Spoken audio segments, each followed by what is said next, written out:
But Hi guys, I'm Scott Olson from Lakeland Taxidermy. It's the 4th of July. We're in the shop here today. We have Hudson. We're going to do a video tutorial on shaving deer hides and getting the machine set up. Phil's going to go over a little bit of well, pretty much everything, the different blades that you use.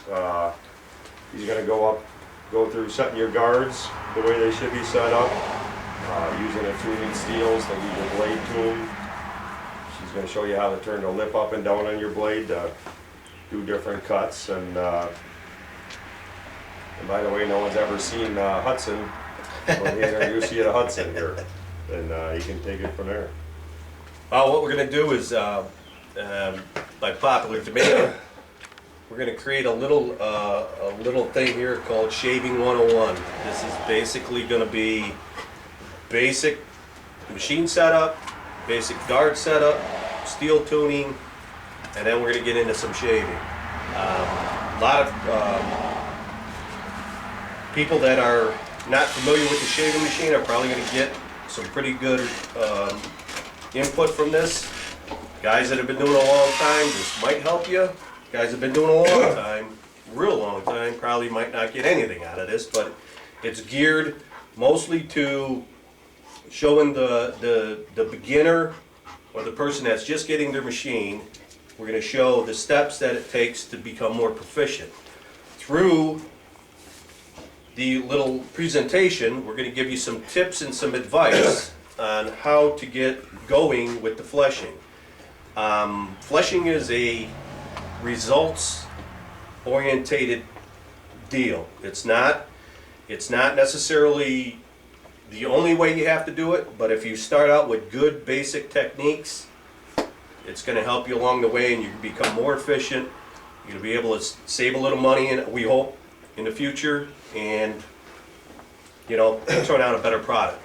So first thing we're going to go over with is Scott's got the same machine I do. It's a Dakota Pro.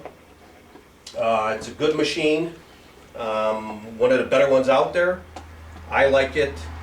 A lot of people like it. It's got a lot of fancy gizmos on it, stuff that I don't know if you really need it on there, but it has the adjustments, and which is good. First thing we're going to do is we're going to go over some blades.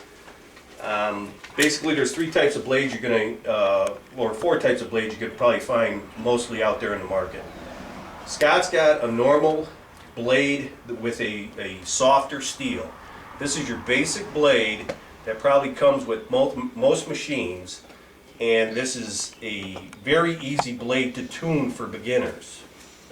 Then we'll jump into a 46-48 Rockwell blade.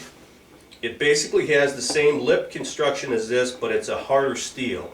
It's a little more difficult to tune, but it will hold a tune and an edge longer than a basic soft steel blade. The other blade out there is a hogger blade. Now this one doesn't look that much different than these, other than the fact that hogger blades have a bigger lip, a different angle in the lip, and it carries more mass. I believe that the hogger blade, some people could say that it helps them. Other guys that have been shaving a long time can get the same results with a normal blade. That's a personal preference for you. Like I said, this is about results. If you find it helps you, God bless you, go with it. Most of the time the hogger blades carry more weight, and more weight on a fast machine is going to give you the horsepower to get through them bigger hides.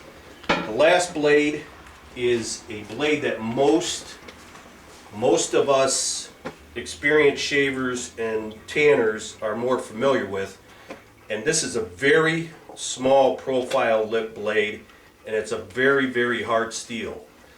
This blade is fairly expensive. It's not, I personally would not recommend it for an average, for an average taxidermist, because there's virtually, and I'll show you, get a little closer here, but there's virtually no lip on this blade.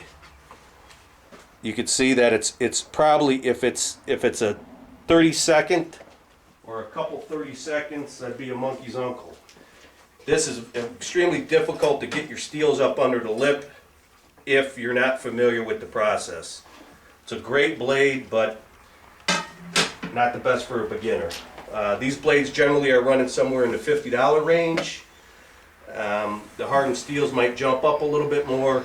Then you could get into your stainless steel blades, which are very expensive, and so are these.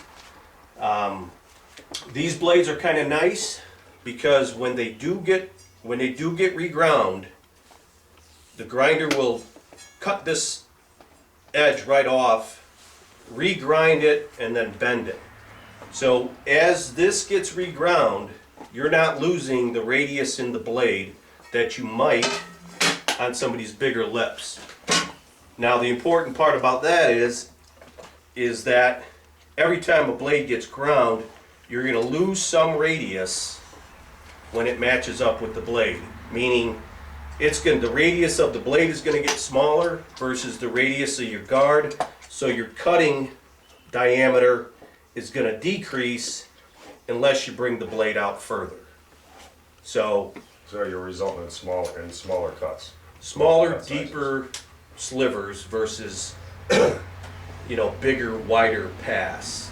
And bigger, wider pass is right. It's great for mass shaving and more experienced people. There's even guys out there, I certainly don't recommend it, but there's experienced shavers out there that don't even use a guard on the left side. I use both guards. I don't see a benefit to it. It's not worth the risk to me or to your fingers. I mean, your digits are probably the most important part of this trade for you.